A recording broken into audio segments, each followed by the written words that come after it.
नमस्कार विद्यार्थियों, हमारा जो आज के अध्ययन का विषय है वो राजस्थान के खनिज पदार्थ हैं, जिनमें हमने पिछली वीडियो में राजस्थान के धात्विक और अधात्विक खनिजों पर आपसे चर्चा की थी। उसी विषय को हम आज आगे बढ़ाते हुए आपसे चर्चा कर रहे हैं, और उनमें मुख्य रूप से हैं राजस्थान के आणविक और इलेक्ट्रॉनिक खनिज। छात्रों, आणविक खनिज वे खनिज होते हैं जो सामरिक महत्व के खनिज होते हैं, जिनसे हम अणु परमाणु बम बनाते हैं। इनके अंदर ऊर्जा अधिक मात्रा में पाई जाती है। मुख्य रूप से राजस्थान में भी इस प्रकार के जो खनिज हैं वो पाए जाते हैं। सबसे पहले यदि हम बात करें आणविक और इलेक्ट्रॉनिक खनिजों में, अभ्रक जो है वो विद्युत का कुचालक है, इसलिए अभ्रक का उपयोग विद्युत क्षेत्र में या विद्युत में किया जाता है।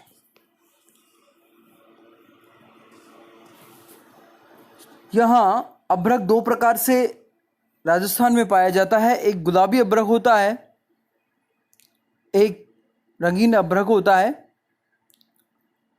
इस अभ्रक का उपयोग सौंदर्य प्रसाधन के पदार्थों में भी किया जाता है। जितने भी सौंदर्य प्रसाधन की सामग्रियां बनाई जाती हैं या सौंदर्य प्रसाधन जो उद्योग है, उसमें अभ्रक का प्रयोग किया जाता है। अभ्रक उत्पादन में राजस्थान का भारत में तीसरा स्थान है। इसमें क्रमशः बिहार, आंध्र प्रदेश और राजस्थान। अभ्रक के उत्पादन में पहला स्थान बिहार का आता है, दूसरा स्थान आंध्र प्रदेश का है और तीसरे स्थान पर राजस्थान में अभ्रक उत्पादित किया जाता है। देश की स्थिति को देखते हैं तो सर्वाधिक अभ्रक बिहार में उत्पादित हो रहा है और राजस्थान का इस स्थिति में या इस संदर्भ में तीसरा स्थान है। छात्रों, राजस्थान में अभ्रक उत्पादन की यदि हम बात करें तो पिछले कुछ वर्षों में तेजी से इसमें कमी हुई है। जहां 1961 में 77,000 टन व 1980 में घटकर ये 867 टन रह गया। वर्तमान में इसका उत्पादन 350 टन होने का अनुमान है।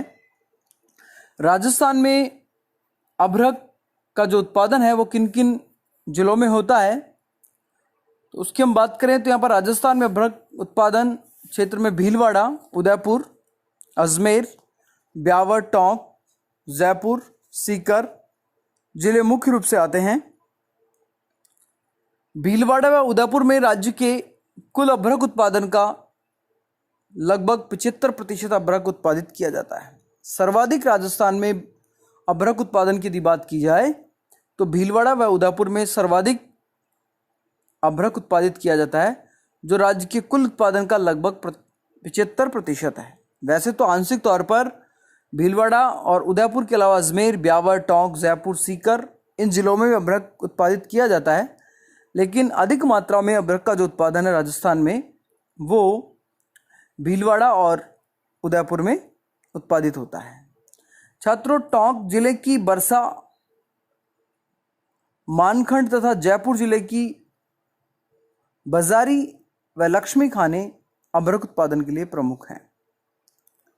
मुख्य रूप से हम बात करें तो अभ्रक की ईंट बनाने का कारखाना भीलवाड़ा में स्थापित किया गया। अभ्रक से ईंट बनाने का जो कारखाना है वो भीलवाड़ा में स्थापित किया गया। बाकी अभ्रक परिशोधन के लिए भी बिहार भेज दिया जाता है। हमारे यहाँ पर अभ्रक का परिशोधन नहीं हो पाता है। हम अभ्रक का जो परिशोधन है वो मुख्य रूप से बिहार भेजकर हम करते हैं, इसलिए हमारे यहाँ पर केवल बिहार जो अभ्रक है उसकी ईंटें बनाई जाती हैं भीलवाड़ा में। बाकी इसका जो अंतिम रूप से परिशोधन है वो बिहार में भेजकर किया जाता है। इसके अलावा हम अन्य आणविक खनिजों की बात करें तो उसमें यूरेनियम, लिथियम और बेरिलियम, ये तीन मुख्य आणविक खनिज राजस्थान में पाए जाते हैं। यूरेनियम, लिथियम और बेरिलियम। छात्रों, राजस्थान में आणविक खनिजों की संभावना के कारण भारतीय अर्थव्यवस्था में राज्य का महत्वपूर्ण स्थान है। उदयपुर, डूंगरपुर और बांसवाड़ा जिले में यूरेनियम की खानें पाई गई हैं तथा अजमेर व राजगढ़ चूरू की खानों से भी लिथियम आणविक खनिज प्राप्त होता है। राजस्थान में कुछ मात्रा में बेरिलियम भी मिलता है। इन सब आणविक खनिजों की खरीद का एकमात्र अधिकार केंद्र सरकार के पास होता है। इसको आप निजी क्षेत्र में नहीं बेच सकते। तो यहाँ मुख्य रूप से आपको बात ध्यान रखने की ये बात है कि राजस्थान में जो आणविक खनिज है वो सर्वाधिक मात्रा में यूरेनियम पाया जाता है। और यूरेनियम जो है वो भी उदयपुर, डूंगरपुर, बांसवाड़ा जिले में यूरेनियम की खानें पाई गई हैं। कुछ आंशिक तौर पर जो लिथियम है वो अजमेर, राजगढ़, चूरू इसमें पाया जाता है। इसके अलावा बेरिलियम भी यहाँ थोड़ा मात्रा में मिलता है और इसको खरीदने का एकमात्र जो अधिकार है वो केंद्र सरकार के पास होता है। इसको राज्य सरकार भी नहीं खरीद सकती और ना इसको निजी क्षेत्र में आप बेच सकते। तो छात्रों, ये आपके आणविक और इलेक्ट्रॉनिक खनिज थे। इलेक्ट्रॉनिक खनिज में सबसे महत्वपूर्ण मैंने अभ्रक बताया आपको। अभ्रक किस काम में आता है? सौंदर्य प्रसाधन में उसका सर्वाधिक प्रयोग किया जाता है। और राज्य के किन किन जिलों में अभ्रक की बड़ी खानें हैं या किन जिलों से अभ्रक प्राप्त किया जाता है, ये चर्चा हमने की है। अब हम आगे इसमें अन्य प्रकार के जो खनिज है उसमें कीमती पत्थर की हम बात करेंगे कि राजस्थान में जो खनिज पदार्थ है उनमें कीमती पत्थर भी अधिक मात्रा में पाए जाते हैं। कीमती पत्थर में मुख्य रूप से पन्ना और गार्नेट, एमरल्ड और तांबड़ा। एमरल्ड जो होता है ये पन्ना होता है और जो गार्नेट होता है ये तांबड़ा होता है। तो छात्रों, मुख्य रूप से राजस्थान में दो प्रकार के कीमती पत्थर पाए जाते हैं, पन्ना और गार्नेट, जिसको हमने तांबड़ा कहा है। राजस्थान का इन दोनों खनिजों के उत्पादन में एक अधिकार है। पन्ना एक सुंदर मलमल जैसा हरे रंग का रत्न होता है। पन्ना बहुत सुंदर है, मलमल जो होती है मुलायम जैसा हरे रंग का एक सुंदर रत्न होता है, जो सर्वप्रथम 1943 में उदयपुर जिले के काला गुमान क्षेत्र से प्राप्त हुआ। राजस्थान में जो पन्ना उत्पादन के जो शेष हैं वो सबसे पहले 1943 में उदयपुर के काला गुमान क्षेत्र से प्राप्त हुए। इसी जिले के दूसरे क्षेत्र में टिक्की, ये भी उदयपुर जिले का एक क्षेत्र है, टिक्की तथा गोगुंदा में भी पन्ना रत्न पाया जाता है। इसका वार्षिक उत्पादन 50.6 हजार कैरेट है। चूँकि जो कीमती पत्थर होते हैं उनको कैरेट में मापते हैं, सोने की हम बात करें, पन्ना की हम बात करें तो ये सब कैरेट में मापे जाते हैं। तो 50 से 0.60 हजार कैरेट इसके अनुमान है। दूसरा खनिज है तांबड़ा, गार्नेट। इस खनिज को खनिज रक्तमणि भी कहते हैं। छात्रों, कई बार कंपटीशन में भी पूछा गया खनिज रक्तमणि किस खनिज को कहते हैं या खनिज रक्तमणि क्या है। तो आप ध्यान रखें कि जो तांबड़ा गार्नेट है इसको खनिज रक्तमणि कहते हैं, जबकि जो पन्ना है वो सुंदर मलमल हरे रंग का रत्न है और जो तांबड़ा है वो खनिज रक्तमणि के नाम से राजस्थान में जाना जाता है। यह खनिज मुख्यतः टोंक जिले के राजमहल, टोंक जिले की राजमहल की खानें हैं, अजमेर जिले के सरवाड़ की खानें आदि से मिलता है। इसकी कुछ खानें भीलवाड़ा जिले के बनियाखेड़ा में भी स्थित हैं। वह कुछ खानों में सीकर व अन्य जिलों में भी पाई जाती हैं। तो छात्रों, राज्य में मुख्य रूप से दो ही कीमती पत्थर पाए जाते हैं, जिसमें हमने पहली बात की है पन्ना, जो सुंदर है, मलमल जैसा हरे रंग का रत्न है। ये इसका सबसे पहले राजस्थान में जो पता लगाया गया है वो 1943 में उदयपुर जिले में कालगुमान क्षेत्र है, वहाँ इसका अनुमान लगाया गया। इसके अलावा टिक्की और गोगुंदा में भी पन्ना पाया जाता है। तांबड़ा जो है गार्नेट, ये खनिजों का रक्तमणि है क्योंकि इसका कलर जो होता है वो लाल होता है। ये रक्त जैसा रंग इसका होता है, इसलिए खनिज रक्तमणि के नाम से जाना जाता है। और यह मुख्य रूप से टोंक जिले की राजमहल की खानें, अजमेर जिले के सरवाड़ खानों में मिलता है। इसकी कुछ खानें भीलवाड़ा जिले में भी हैं, बनियाखेड़ा में भी स्थित है, कुछ मात्रा में सीकर जिले में भी पाया जाता है। अब हम छात्रों आगे बात करते हैं राजस्थान के उर्वरक खनिजों की हम बात करते हैं। उर्वरक खनिज जो है मुख्य रूप से भूमि की उपजाऊ शक्ति बढ़ाने के लिए जिन खनिजों का हम प्रयोग करते हैं वो उर्वरक खनिज कहलाते हैं। बंजर भूमि हो जाती है, बंजर भूमि में फसल या उत्पादन को बढ़ाने के लिए हम उर्वरक का प्रयोग करते हैं। तो राजस्थान में मुख्य रूप से जो उर्वरक खनिज पाए जाते हैं उनमें सबसे मुख्य है जिप्सम। जिप्सम के बारे में आपने प्रारंभिक कक्षाओं में काफ़ी सुना होगा, जिप्सम एक रासायनिक खनिज है जो रासायनिक खाद बनाने में काम में लिया जाता है। जिप्सम उत्पादन में राज्य का देश में प्रथम स्थान है। छात्रों, पूरे देश का सर्वाधिक जिप्सम राजस्थान से उत्पादित किया जाता है और यहाँ से कुल उत्पादन का लगभग 85% भाग उत्पादित होता है। हमारे यहाँ पर जो जिप्सम की बेल्ट है वो बीकानेर, चूरू, नागौर, ये वाला जो क्षेत्र है, इसमें अधिक मात्रा में जिप्सम पाया जाता है और संपूर्ण भारत देश का 85% जिप्सम राजस्थान से प्राप्त होता है। इसका जो वार्षिक उत्पादन है वो 1971 में 97 लाख टन था, जो वर्तमान में बढ़कर 30 लाख टन होने का अनुमान है, जिसका उपयोग बंजर भूमि के उपजाऊ बनाने में किया जाता है। छात्रों, जिप्सम का जो प्रयोग है भूमि की उत्पादन शक्ति या उत्पादन क्षमता जो होती है उसको बढ़ाने में किया जाता है और रासायनिक जो हम खाद बनाते हैं, यूरिया वगैरह, उसमें भी जिप्सम का प्रयोग हम करते हैं।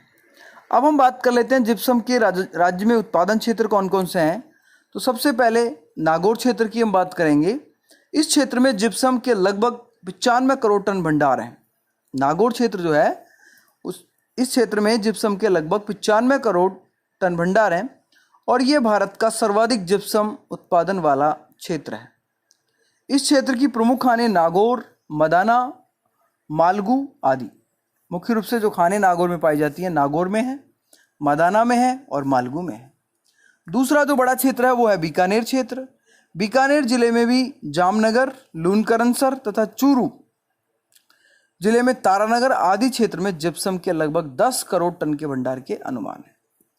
जिप्सम का सर्वाधिक उत्पादन व्यक्तिगत तौर पर बीकानेर जिले से होता है। वैसे सबसे बड़े जो भंडार के अनुमान है वो तो नागौर जिले से हैं, लेकिन जो उत्पादन की हम बात करते हैं तो सर्वाधिक या सबसे अधिक जो उत्पादन है वो बीकानेर जिले से किया जाता है। तो आपको यह ध्यान रखना है जिप्सम किन किन जिलों में राज्य में पाया जाता है, इसका प्रयोग किस कार्य में हम करते हैं, कितना उत्पादन हमारे प्रारंभिक स्थिति में था और वर्तमान में बढ़कर कितना हो गया है। 1971 में 9.7 लाख टन था, जो बढ़कर वर्तमान में लगभग 30 लाख टन होने का अनुमान है। अगला हमारा उर्वरक खनिज है रॉक फॉस्फेट। यह रासायनिक खाद बनाने में काम में आने वाला एक महत्वपूर्ण खनिज है। रॉक फॉस्फेट जो है रासायनिक खाद जो हम यूरिया ये बनाते हैं खेती बाड़ी के लिए, उसमें रॉक फॉस्फेट का प्रयोग होता है। देश के रॉक फॉस्फेट के कुल उत्पादन का लगभग 95% राज्य से प्राप्त होता है। देखो, ये भी हमारे लिए एक अच्छी बात है कि हम जिप्सम की दृष्टि से भी और रॉक फॉस्फेट की दृष्टि से भी हम देश में एकाधिकार को प्राप्त कर रहे हैं। जिप्सम भी हम लगभग 85% हमारे राज्य में उत्पादित करते हैं संपूर्ण इकोनॉमी का, और रॉक फॉस्फेट जो है वो भी लगभग 95% हमारे राज्य से उत्पादित होता है। तो छात्रों, 1973 में इस खनिज का जो उत्पादन है वो 3 लाख टन था, जो वर्तमान में बढ़कर लगभग 19 लाख टन हो गया है। 1971 की यदि हम बात करते हैं तो 1971 में रॉक फॉस्फेट का उत्पादन 3 लाख टन था, जो बढ़कर वर्तमान में लगभग 19 लाख टन हो गया है। अब राज्य में किन किन क्षेत्रों में रॉक फॉस्फेट उत्पादित किया जाता है, तो उदयपुर जिले का झामर कोटरा तो आपने काफ़ी बार सुना होगा। उदयपुर जिले का जो झामर कोटरा जगह है, यहाँ जिप्सम के विपुल भंडार हैं। राज्य का सर्वाधिक जो जिप्सम है रॉक फॉस्फेट है वो झामर कोटरा से उत्पादित किया जाता है। तो राज्य में रॉक फॉस्फेट उत्पादन करने वाला प्रमुख क्षेत्र उदयपुर जिले का झामर कोटरा है, जिसमें लगभग 5.5 करोड़ टन के भंडार हैं। उदयपुर जिले के अन्य क्षेत्रों में दक्कन, कोटड़ा, बीसाराम, नीमच माता आदि हैं। इसके अतिरिक्त जैसलमेर में भी कुछ मात्रा में रॉक फॉस्फेट पाया जाता है। तो रॉक फॉस्फेट का उपयोग रासायनिक खाद बनाने में किया जाता है। संपूर्ण देश का लगभग 95% रॉक फॉस्फेट राजस्थान से उत्पादित होता है। राजस्थान का लगभग एकाधिकार है इस पर, और राजस्थान में सबसे प्रमुखतया ये जो खनिज उत्पादित किया जाता है वो उदयपुर जिले के झामर कोटड़ा से इसको हम प्राप्त करते हैं। तो ये 2-3 जो बातें मैंने बताई हैं ये मुख्य बातें हैं जो आपको ध्यान रखना है। अन्य क्षेत्रों में आप दक्कन, कोटड़ा, भीमाराम, नीमच माता आदि जो क्षेत्र हैं, इसके अलावा जैसलमेर में भी कुछ मात्रा में रॉक फॉस्फेट निकाला जाता है। अगला हमारा उर्वरक खनिज है पायराइटस। छात्रों, पायराइटस भी उर्वरक खनिज है जिससे उर्वरक बनाया जाता है। ये नवीन खनिज है, ये भी, जो अधिकांश मात्रा में सीकर जिले से प्राप्त होता है। सर्वाधिक मात्रा में पायराइटस का जो उत्पादन है, पायराइटस की जो खाने हैं, वो सीकर जिले में है। इसका उपयोग रासायनिक खाद व भूमि की उपजाऊ शक्ति को बढ़ाने में किया जाता है। भूमि की जो उर्वरा शक्ति होती है उसको बढ़ाने में भी पायराइटस का प्रयोग हम करते हैं। तो ये भी एक तरह का उर्वरक खनिज है और सर्वाधिक मात्रा में ये सीकर जिले में उत्पादित किया जाता है या वहां से प्राप्त होता है। ठीक है छात्रों, ये हमारे हो गए उर्वरक खनिज जिसमें जिप्सम, रॉक फॉस्फेट और पायराइटस के बारे में मैंने आपको बताया। अब हम आगे बात करते हैं रासायनिक खनिज। केमिकल जो मिनरल्स हैं वो राजस्थान में कौन कौन से पाए जाते हैं, उनका उपयोग क्या क्या किया जाता है, किन किन जिलों में वो पाए जाते हैं। तो उसमें सबसे पहले हम बात करते हैं लाइमस्टोन। लाइमस्टोन चूना पत्थर होता है, इसको हम चूना पत्थर बोलते हैं और इसको लाइमस्टोन भी बोलते हैं। यह राज्य का महत्वपूर्ण खनिज है। इसका उपयोग सीमेंट बनाने में, आपको पता है कि राजस्थान में सीमेंट कारखाने बहुत अधिक हैं। अधिकांश देश के सीमेंट कारखाने राज्य में स्थापित हैं। तो उन सीमेंट कारखानों में लाइमस्टोन चूना पत्थर जो है ये कच्चे माल के तौर पर काम में लिया जाता है। इसलिए कहा गया है यह राज्य का सबसे महत्वपूर्ण खनिज है। इसका उपयोग सीमेंट तथा कुछ रसायन बनाने में किया जाता है। वर्तमान में लाइमस्टोन के जो बड़े भंडार हैं वो जैसलमेर के सानू क्षेत्र, जहाँ से पेट्रोल भी निकल रहा है उसी क्षेत्र से, तो जैसलमेर का जो सानू क्षेत्र है उसमें लाइमस्टोन के भारत के सबसे बड़े भंडार हैं। वर्तमान में जैसलमेर जिले में 50 करोड़ टन लाइमस्टोन के भंडार मिले हैं, जिससे राजस्थान के सीमेंट उद्योग को एक नई ताकत प्राप्त हुई है। क्योंकि सीमेंट उद्योग लाइमस्टोन के बिना नहीं चल सकता, क्योंकि लाइमस्टोन जो है वो कच्चे माल का काम करता है। इसलिए वर्तमान में जो हमारी रिसर्च एजेंसियां हैं जो काम कर रही हैं इस क्षेत्र में, उन्होंने अनुमान लगाया कि लगभग 50 करोड़ टन के लाइमस्टोन के भंडार जैसलमेर के सानू क्षेत्र में हमें प्राप्त हुए हैं। उत्पादन क्षेत्र की बात करते हैं तो चूने पत्थर का जो उत्पादन है मुख्य रूप से चित्तौड़गढ़, उदयपुर, सवाई माधोपुर, बूंदी, कोटा आदि जिलों में इसके भंडार पाए जाते हैं। अन्य क्षेत्रों में सिरोही, सीकर, पाली, अजमेर और सबसे मुख्य जो क्षेत्र है वो मैं अभी आपसे चर्चा कर चुका हूं। वर्तमान में जैसलमेर जिले का जो सानू क्षेत्र है वहां भी लगभग 50 करोड़ टन लाइमस्टोन के भंडार मिलने के अनुमान हैं। तो लाइमस्टोन एक रासायनिक खनिज है जिसका प्रयोग मुख्य रूप से सीमेंट उद्योग में किया जाता है, कच्चे माल के तौर पर किया जाता है। ठीक है, चित्तौड़गढ़, उदयपुर, सवाई माधोपुर, बूंदी में लाखेरी जगह है, वहाँ सीमेंट कारखाना भी है, कोटा, इन सभी क्षेत्रों में लाइमस्टोन निकाला जाता है। इसके अलावा अगला जो हमारा रासायनिक खनिज है वो है फर्लोस्पार। फर्लोस्पार, एक फेल्सपार होता है, एक फर्लोस्पार। तो ये फर्लोस्पार है, ये रासायनिक है, और जो फेल्सपार है वो अधात्विक खनिज है जो अजमेर में सर्वाधिक मात्रा में प्राप्त होता है। छात्रों, डूंगरपुर जिले में मांडो की पाल नामक जगह पर फर्लोस्पार के भंडार पाए गए हैं। डूंगरपुर जिला जो है उसमें मांडो की पाल है। एक मैंने आपको पहले वाले खनिजों में नाथरा की पाल भी बताया था। नाथरा की पाल जो है ये लोएस के लिए प्रसिद्ध है, जबकि जो डूंगरपुर जिले में मांडो की पाल है ये कंपटीशन में भी, आपके आरएस तक के बड़े कंपटीशनों में भी ये पूछा गया है मांडो की पाल का संबंध किस खनिज से है या किस जिले में है ये। तो फर्लोस्पार जो है ये मांडो की पाल नामक स्थान से इसके भंडार पाए गए हैं। इसका विकास पहले के वर्षों में राजस्थान में औद्योगिक व खनिज विकास निगम के द्वारा किया गया था। यह फर्लोस्पार स्टील मेटालर्जी में व हाइड्रोक्लोरिक एसिड बनाने में भी काम आता है। ये एक तो स्टील मेटालर्जी बनाने में भी और हाइड्रोक्लोरिक एसिड बनाने में भी इसका काम लिया गया है।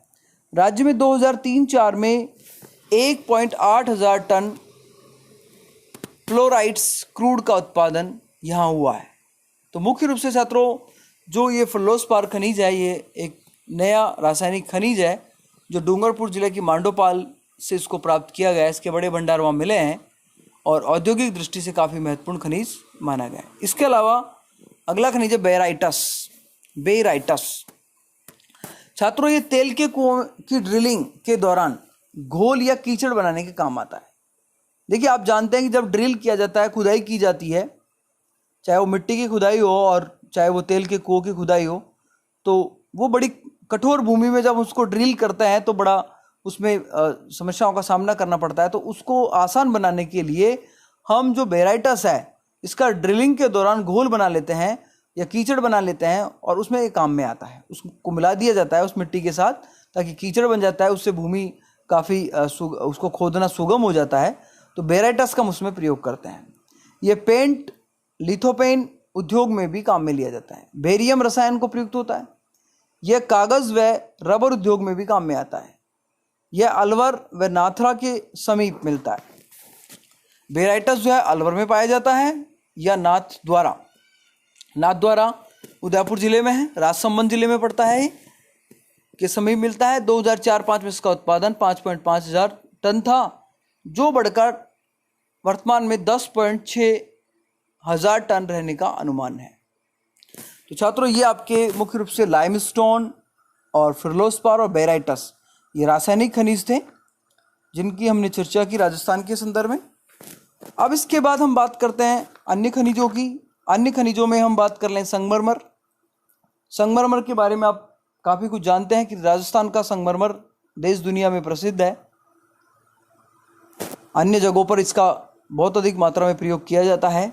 संगमरमर हमारे मकराना और किशनगढ़ जो है वहाँ प्रसिद्ध है, वहाँ का संगमरमर। इसमें राज्य का एकाधिकार है और इसका जो उपयोग है वो भवन निर्माण में किया जाता है। इस बात से आप सभी जानकार हैं। इसका उत्पादन क्षेत्र नागौर जिले का मकराना, जहाँ गुलाबी व सफ़ेद संगमरमर मिलता है। इसके अलावा काले रंग का जो संगमरमर है भैंसलाना जयपुर, ब्लैक मार्बल जो है भैंसलाना जयपुर में, वाइट मार्बल जो है मकराना नागौर में और किशनगढ़ में भी संगमरमर मंडी है। इसके अलावा कुछ मात्रा में खोदरीबा है, मल्लाना है, तिलवाड़ है, गोवर्धनपुरा है, जीरी है।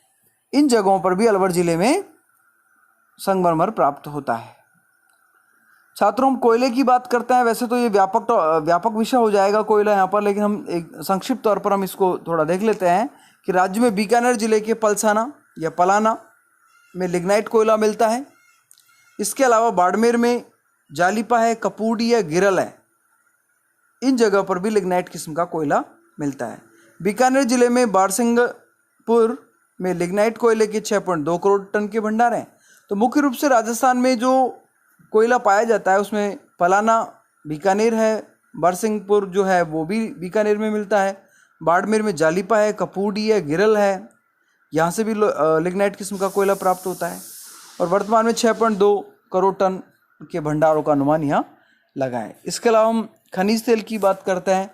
चूँकि खनिज तेल की ज़रूरत वर्तमान परिस्थितियों में ज़्यादा हो रही है, तो राजस्थान में खनिज तेल के विपुल भंडार हैं और इस दृष्टि से हम काफ़ी संपन्न हैं। राजस्थान में जैसलमेर ज़िले में सादेवाला है, घोटारू है, डंडेवाला है आदि स्थानों पर खनिज तेल के और गैस के भंडार मिले हैं। इसके अलावा यहाँ 1997-98 में तेल के कुओं का अनुमान भी लगाया गया है। बाड़मेर सांचौर बेसिन में 9 तेल के कुओं पर कार्य चल रहा है, जिसमें मंगला, भाग्यम, सरस्वती, ऐश्वर्या, जया, ठीक है, ये सब तेल के कुएं हैं जिनका अनुमान हमने जैसलमेर और बाड़मेर और जो सांचौर बेसिन है इसमें इनका अनुमान लगाया है। तो छात्रों, यहाँ आपका ये जो विषय था राजस्थान में खनिज पदार्थ, जिसको मैंने अलग अलग तरीके से 2-3 वीडियो में आपको बताया है। पहले सबसे पहले हमने धात्विक खनिजों की बात की है, उसके बाद फिर मैंने आपको अधात्विक खनिजों के बारे में बताया, फिर रासायनिक खनिजों के बारे में बताया, आणविक खनिज बताए, ठीक है। इसके अलावा कीमती पत्थर बताए, अन्य प्रकार के खनिज बताए। तो ये अलग अलग तरीके से हमने इसका क्लासिफिकेशन करके राजस्थान में पाए जाने वाले खनिज पदार्थों की चर्चा की है। और इतने सारे खनिज राजस्थान में पाए जाते हैं, इसकी व्याख्या भी हम संदर्भ में कर चुके हैं कि राजस्थान को खनिजों का अजायब घर कहते हैं, क्योंकि लगभग 22 प्रकार के छोटे और 39 प्रकार के छोटे और 22 प्रकार के बड़े, कुल मिलाकर 61 प्रकार के जो खनिज हैं वो राजस्थान में पाए जाते हैं। इसलिए राजस्थान को खनिजों का अजायब घर कहा गया है। पूरी इकोनॉमी की जब हम कंपेयर करते हैं तो खनिजों की दृष्टि से राज्य का जो स्थान है वो सर्वोपरि है, श्रेष्ठ है। अब हम इस टॉपिक को हम यहाँ कंप्लीट करते हैं। इसके बाद हम एक नए वीडियो में आपको एक नए टॉपिक के साथ फिर हम आपसे चर्चा करेंगे। धन्यवाद।